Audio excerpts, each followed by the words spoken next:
Aujourd'hui, nous allons vous parler de la vie de Padre Pio, ainsi le plus céleste dans l'église catholique si vous voulez.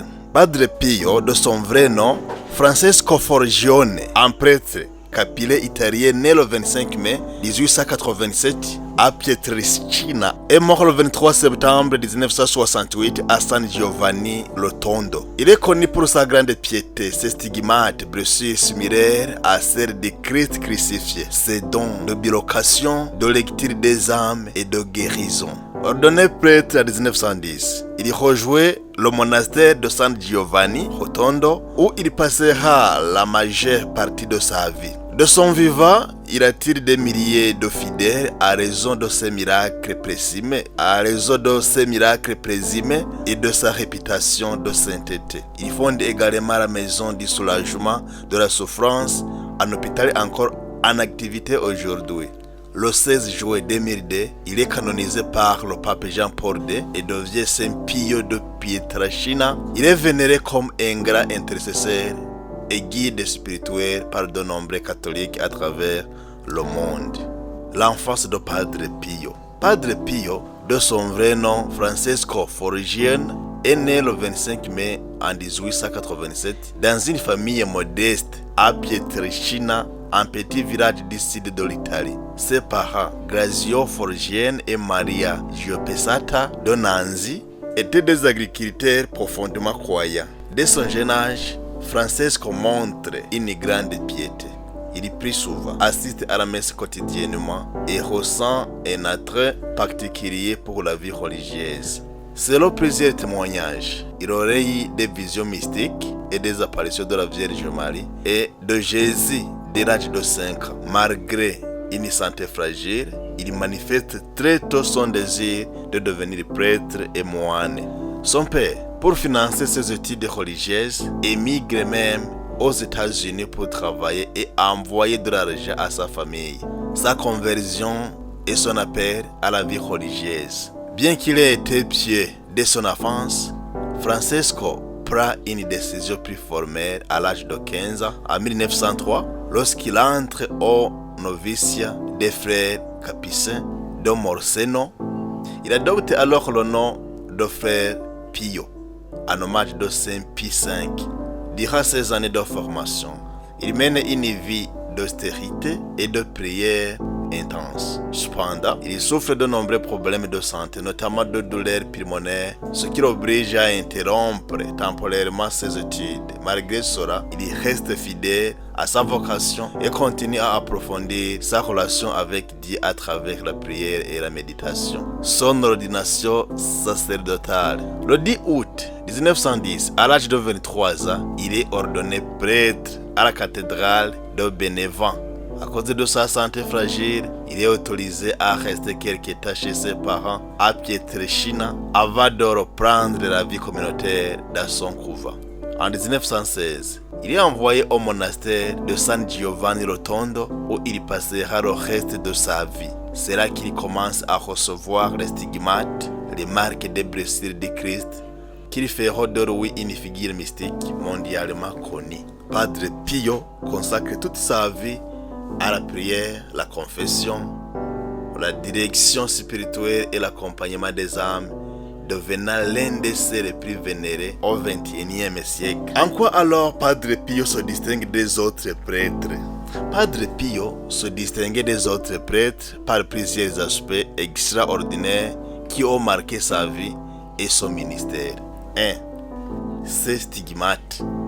L'un des phénomènes les plus marquants chez Padre Pio et l'apparition des stigmates, les blessures du Christ sur la croix, sur son corps en 1918. C'est prévisible sur ses mains, ses pieds et son côté ont saigné pendant 50 et ont attiré l'attention du monde entier. Contrairement à des blessures ordinaires, il ne s'infectait pas et dégageait une odeur de parfum ou de frères selon certains témoins. Son don de lecture des âmes. Padre Pio avait la capacité de lire dans le cœur et les consciences. Lors des confessions, il révélait parfois aux pénitents des péchés qu'ils avaient oubliés ou omis de mentionner. Sera attiré des foules de fidèles venant du monde entier pour se confesser à lui. Le phénomène de bilocation. De nombreux témoignages rapportent que Padre Pio était capable d'être présent en des endroits à la fois. Des témoins disent l'avoir vu en Italie, alors que d'autres affirmaient l'avoir aperçu simultanément dans d'autres pays, comme aux États-Unis ou en Amérique latine, où il aurait aidé des âmes en détresse. 4. Ces combats spirituels contre le diable.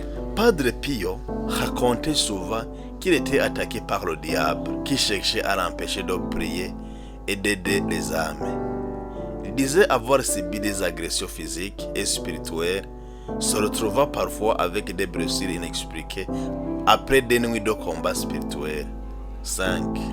Ces guérisons miraculeuses. Padre Pio est crédité de plusieurs guérisons inexplicables. Des malades incurables affirment avoir été guéris après sa bénédiction ou ses prières. Ces miracles ont été étudiés par l'Église et certains ont servi à sa canonisation. 6. Son humilité et sa rigueur spirituelle. Malgré sa renommée mondiale, Padre Pio restait très humble. Il refusait toute glorification et attribuait tout à Dieu. Il vivait une vie austère, solevato, pria pendant des heures et célébra la messe avec une ferveur exceptionnelle. 7. La fondation de la maison du soulagement de la souffrance. En plus de sa vie mystique, il a œuvré pour aider les pauvres et les malades.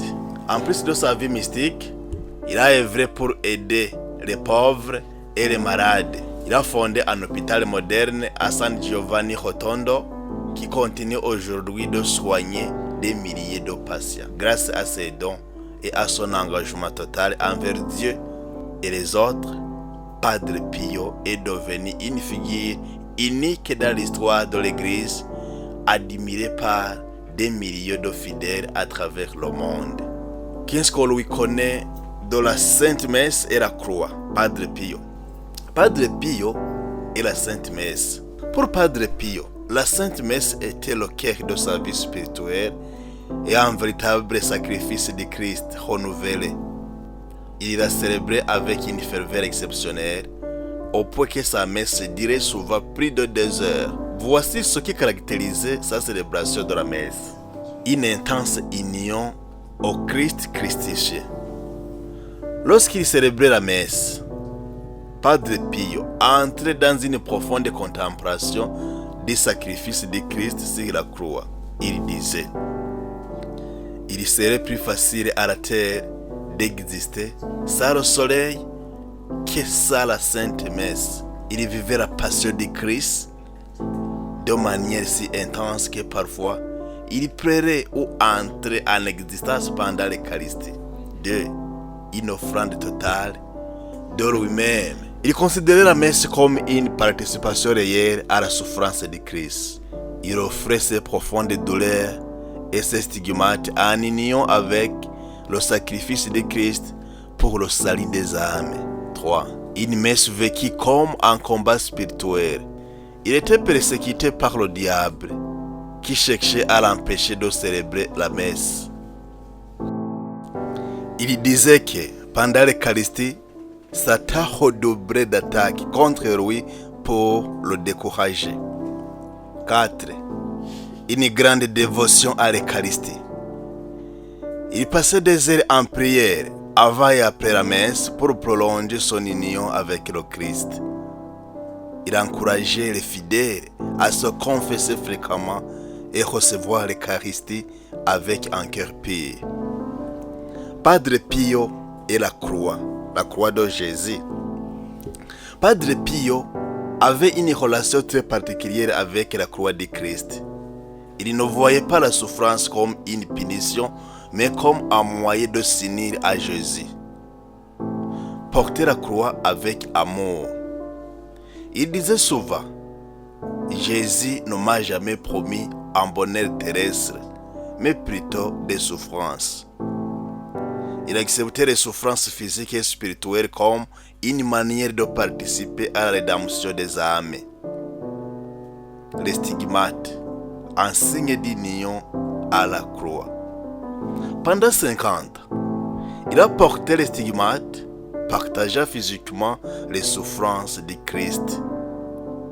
Il souffrait en silence, considéra cela comme une grâce et non un fardeau. Le chemin du salut passe par la croix. Padre Pio enseignait que l'amour véritable implique le sacrifice. Il disait aux fidèles que les épreuves de la vie doivent être offertes à Dieu car elles nous rapprochent de lui. Il répétait souvent: si les âmes comprenaient la valeur de la croix, elles iraient la chercher comme le plus grand des trésors. Padre Pio voyait donc la Sainte Messe comme un sacrifice réel et non une simple célébration, et il considérait la croix comme le chemin incontournable pour atteindre l'amour de Dieu. Les stigmates de Padre Pio étaient des blessures similaires à celles du Christ crucifié qui sont apparues de façon surnaturelle et on dirait 50 ans, de 1918 à sa mort en 1968. Voici les principales caractéristiques. 1. Apparition des stigmates. Le 20 septembre 1918, alors qu'il priait après la messe dans le chœur de l'église du couvent de San Giovanni Rotondo, il eut une vision du Christ crucifié. À la fin de cette vision, il se retrouva avec des blessures ouvertes sur les mains, les pieds et le côté, correspondant aux 5 plaies du Christ. Il raconta plus tard que ces blessures lui causaient une douleur extrême, mais il les acceptait comme un moyen de partager la passion du Christ. Les caractéristiques des stigmates: elles saignaient régulièrement, mais ne s'infectaient jamais. Les médecins qui l'ont examiné ont constaté qu'elle restait ouverte et ne guérissait pas naturellement. Elle dégageait parfois une odeur agréable comparée au parfum de fleurs et d'encens. Réaction de l'Église et des médecins. Réaction de l'Église et des médecins. L'Église a demandé plusieurs examens médicaux. C'était concluant qu'il n'y avait aucune explication scientifique. Padre Pio, humble, cachait souvent ses mains avec des gants et n'aimait pas parler de ses stigmates. Certains sceptiques pensaient qu'il se blessait lui-même, mais aucun traitement médical n'a réussi à guérir ses plaies. 4. Disparition mystique des stigmates. Juste avant sa mort, en septembre 1968, les stigmates ont commencé à s'effacer progressivement. Lorsqu'il est décédé le 23 septembre 1968, son corps ne portait plus aucune trace des plaies. Son corps est resté incorrompu pendant longtemps après sa mort, ce qui a renforcé l'idée de sa sainteté. Signification des stigmates pour Padre Pio. Il voyait ces blessures comme un signe d'amour et d'union avec le Christ. Il disait: je vais seulement être un moine qui prie, et insista sur le fait que sa mission était avant tout spirituelle et non spectaculaire. Il offrait ses souffrances pour le salut des âmes et disait souvent: je souffre tout pour Jésus, mais en silence. Les stigmates de Padre Pio restent aujourd'hui l'un des plus grands mystères mystiques du XXe siècle et un témoignage de sa profonde union avec Dieu. Laissons-nous vous parler un peu sur la mort de Padre Pio. Padre Pio est mort le 23 septembre 1968 à l'âge de 81 ans dans son couvent de San Giovanni Rotondo. Voici le détail marquant de sa fin de vie. Ces derniers jours, affaibli physiquement, il souffrait depuis plusieurs années de problèmes de santé, notamment de bronchite chronique et d'insuffisance respiratoire. Il avait aussi perdu ses forces et ne pouvait plus célébrer la messe debout. Il y répétait souvent: après ma mort, je ferai plus de bruit que de mon vivant. après ma mort, je ferai plus de bruit que de mon vivant. Ces derniers instants, dans la nuit du 22 au 23 septembre, il ressentit un grand épuisement. Avant de mourir, il murmura plusieurs fois « Jésus, Marie, Jésus, Marie, Jésus, Marie ». Des mots qui étaient souvent ses dernières prières. À 2h30 du matin, il rendit son âme à Dieu paisiblement, entouré de ses confrères capucins. Un phénomène étrange, la disparition des stigmates. Juste avant sa mort, ces stigmates commencèrent à s'effacer mystérieusement. Quand son corps fut préparé pour les funérailles, il n'y avait plus aucune trace des plaies qu'il avait portées pendant 50 ans. Ce phénomène reste un mystère inexplicable. Ses funérailles et son héritage. Plus de 100 000 personnes assistèrent à ces funérailles, preuve de l'énorme impact spirituel qu'il avait. Aujourd'hui, son corps repose dans le sanctuaire de San Giovanni Rotondo, où des milliers de pèlerins viennent prier. Il a été béatifié en 1999 par le pape Jean-Paul II, puis canonisé saint en 2002. La mort de Padre Pio a été vue par beaucoup comme un passage vers la gloire de Dieu, et ses paroles se sont réalisées encore aujourd'hui. Il continue d'inspirer des millions de fidèles à travers le monde. C'est vrai, Padre Pio recevait des révélations divines. Oui, Padre Pio recevait des révélations divines sous différentes formes, notamment des visions, des apparitions mystiques et des messages intérieurs de Jésus et de la Vierge Marie. Ces visions mystiques d'abord. Dès son enfance, il affirmait avoir son ange gardien, la Vierge Marie et Jésus. Ces expériences se sont intensifiées après son ordination. Il voyait et parlait avec Jésus comme avec un ami proche. Il recevait des instructions spirituelles directement de Christ. Il disait souvent que son ange gardien l'aidait à prier et à combattre les attaques du diable. Les révélations sur la souffrance et le salut. Jésus lui avait révélé l'importance de la souffrance acceptée par amour, en lui confiant la mission d'intercéder pour les pécheurs. Il disait: la souffrance est le langage que Dieu utilise pour parler aux âmes élues. La souffrance est le langage que Dieu utilise pour parler aux âmes élues. Jésus lui aurait expliqué que ces stigmates étaient en dos pour participer à sa passion et sauver des âmes. 3. Ces révélations sur l'avenir de l'Église. Ces révélations sur l'avenir et l'Église. Padre Pio aurait reçu des révélations sur le futur de l'Église et du monde. Il aurait averti que des temps difficiles viendraient avec des persécutions contre l'Église. Il encourageait les fidèles à prier sans cesse, en particulier le rosaire. Il insistait sur la confession fréquente pour éviter le châtiment divin. 4. Son combat spirituel avec le diable. Padre Pio affirmait que Satan l'attaquait régulièrement, surtout la nuit. Il disait recevoir des visions effrayantes où le diable se présentait sous différentes formes. Animaux féroces pour l'effrayer, personnes familières pour le tromper, anges de lumière pour le séduire et le détourner de sa mission. Il expliquait que ces attaques faisaient partie du combat spirituel, mais que la prière et l'obéissance à Dieu étaient les armes les plus puissantes. 5. Sa mission après sa mort. Padre Pio aurait reçu une révélation de Jésus lui disant qu'il continuerait d'aider les âmes après sa mort. Il disait souvent: quand je serai au ciel, je ferai plus pour vous que sur la terre. Il avait promis d'intercéder pour tous ceux qui viendraient à lui avec foi. Il avait promis d'intercéder pour tous ceux qui viendraient à lui avec foi. En conclusion donc, les révélations divines de Padre Pio ont renforcé sa réputation de saint mystique.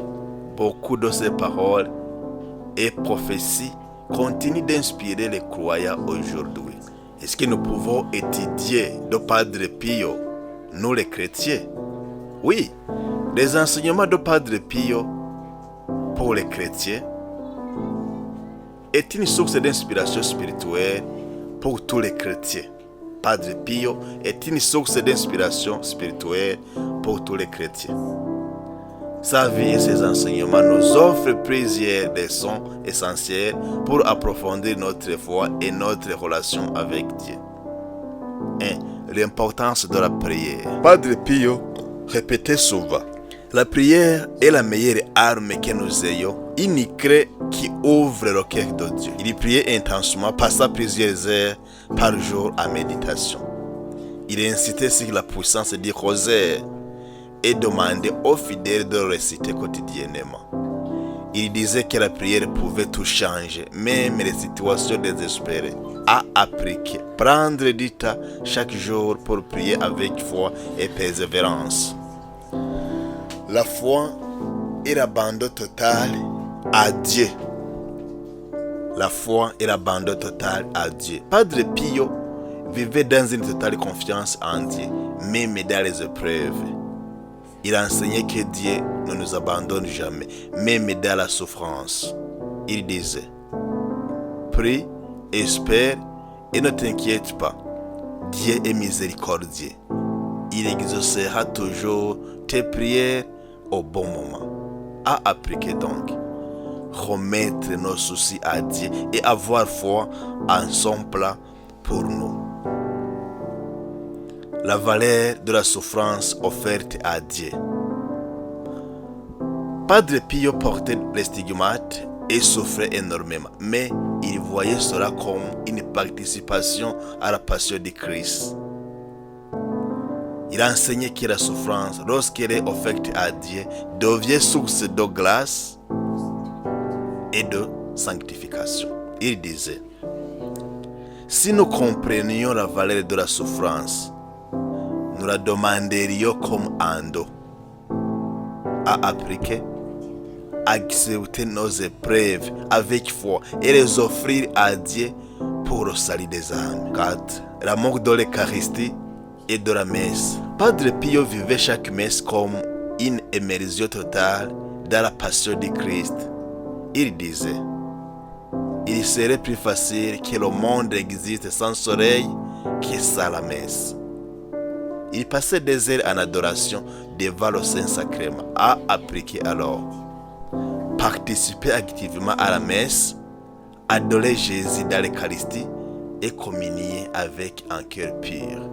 L'importance de la confession. 5 donc. Padre Pio passait des heures en confession et disait que c'était un sacrement de guérison. Il enseignait que la confession fréquente nous aide à grandir spirituellement. Il disait: un chrétien sans confession régulière est un soldat sans armes. À appliquer, se confesser souvent pour rester en état de grâce et se rapprocher de Dieu. 6. L'humilité et l'amour du prochain. Padre Pio était un homme très humble malgré sa renommée. Il servait les pauvres, consolait les malades et encourageait chacun à aimer son prochain. Il disait: fais du bien toujours et fais-le en silence. Il a fondé un hôpital pour les malades pauvres, la Casa Soliavo della Sofferenza, et a appliqué aider les autres avec amour sans chercher la gloire ou la reconnaissance. En conclusion donc, Padre Pio nous enseigne à prier avec ferveur, avoir une foi inébranlable, aimer l'Eucharistie, accepter nos souffrances, nous confesser régulièrement et pratiquer l'humilité. En suivant ces conseils, nous pouvons grandir dans notre vie spirituelle et nous rapprocher de Dieu. Que pouvons-nous faire concrètement? Prier tous les jours, surtout le rosaire, participer activement à la messe et communier avec un cœur pur, se confesser régulièrement, accepter les épreuves avec foi et patience, aimer et aider notre prochain avec humilité. En vivant selon ces principes, nous suivons le chemin que Padre Pio nous a tracé pour aller vers la sainteté. Pour Padre Pio, la croix a son rôle dans la maison. Disons, le rôle de la croix dans la maison, c'est le Padre Pio. Padre Pio avait une très grande dévotion à la croix, car pour lui, il était le symbole central du christianisme. Il enseignait que la croix devait avoir une place essentielle dans nos maisons et dans nos vies. La croix enseigne de protection spirituelle. Ça, c'est un. Padre Pio disait que la croix devait être présente dans chaque maison comme un bouclier contre le mal. Il croyait que la croix protège la famille contre les attaques du diable. Il conseillait aux fidèles de bénir leur maison avec la croix et de prier devant elle. Il disait, le démon fuit devant la croix car c'est là que Jésus l'a vaincu. A appris installer une croix dans sa maison et la vénérer avec foi. 2. La croix est un rappel de l'amour de Christ. Padre Pio insistait sur le fait que la croix devait être un rappel constant du sacrifice de Jésus. Il disait, regardez la croix, elle est la preuve de l'amour infini de Dieu pour nous. En regardant la croix, nous devons méditer sur la passion de Christ et lui offrir nos souffrances. A appris que prendre le temps de méditer sur la croix et remercier Jésus pour son sacrifice. 3. La croix est un rappel et un appel à l'acceptation des épreuves. Padre Pio enseignait que la croix dans la maison nous rappelle que la vie chrétienne implique des épreuves à apporter avec foi. Il disait, celui qui fuit la croix fuit Jésus. La croix nous aide à offrir nos souffrances à Dieu au lieu de nous prendre. A appris que face aux difficultés, regarder la croix et demander la force à Jésus. La croix est un centre de prière familiale. Padre Pio conseillait aux familles de prier ensemble devant la croix pour recevoir des grâces.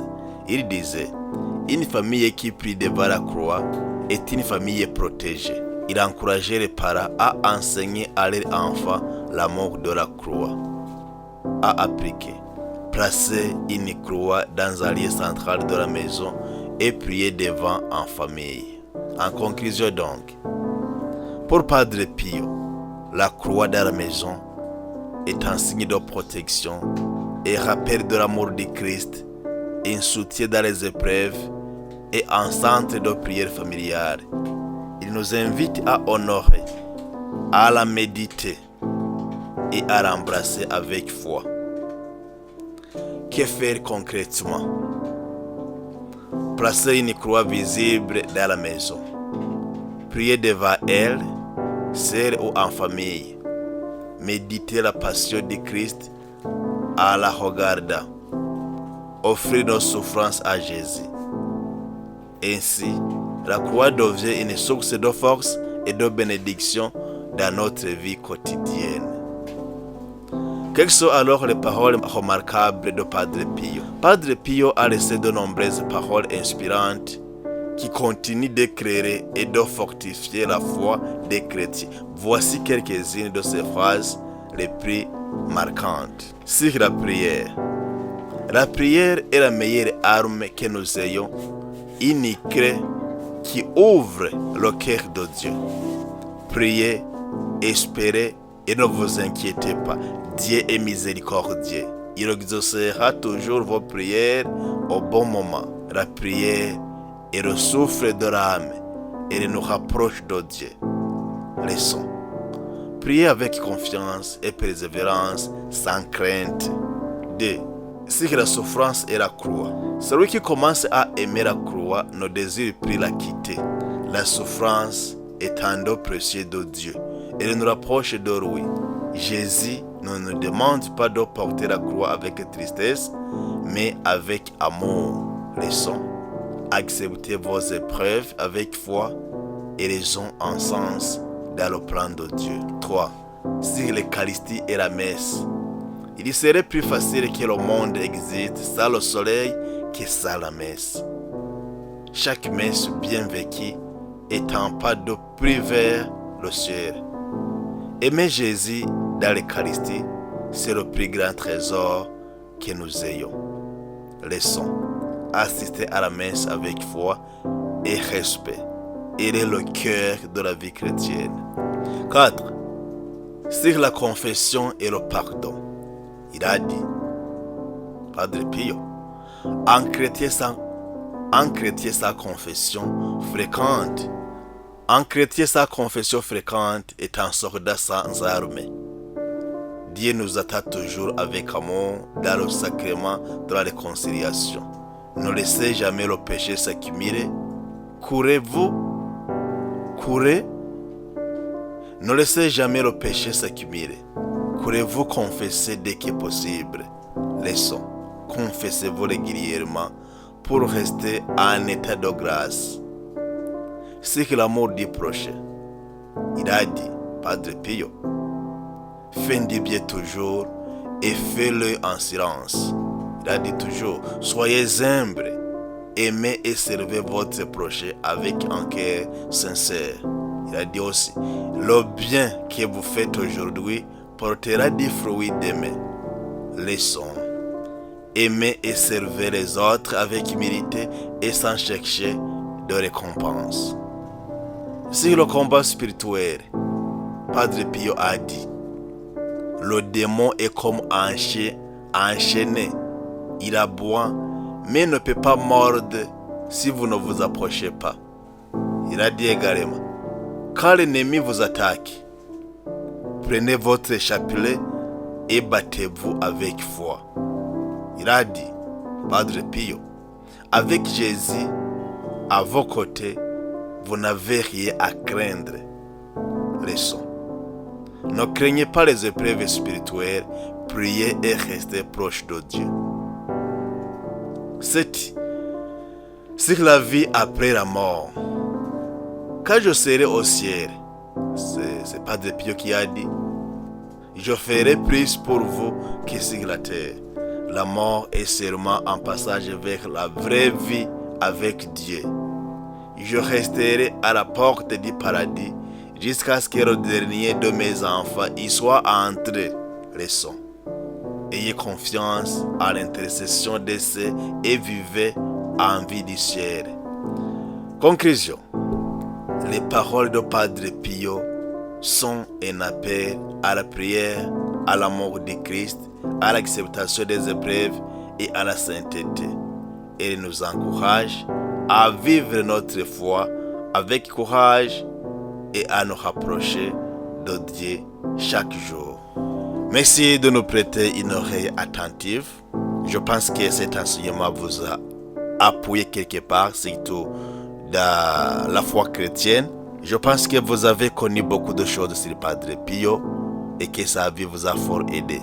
Si vous avez aimé cette vidéo, n'hésitez pas de liker, partager et mettre en commentaire s'il vous plaît, dire Amen ou je connais Padre Pio pour voir si nous avons été ensemble jusqu'à la fin. Que Dieu vous bénisse.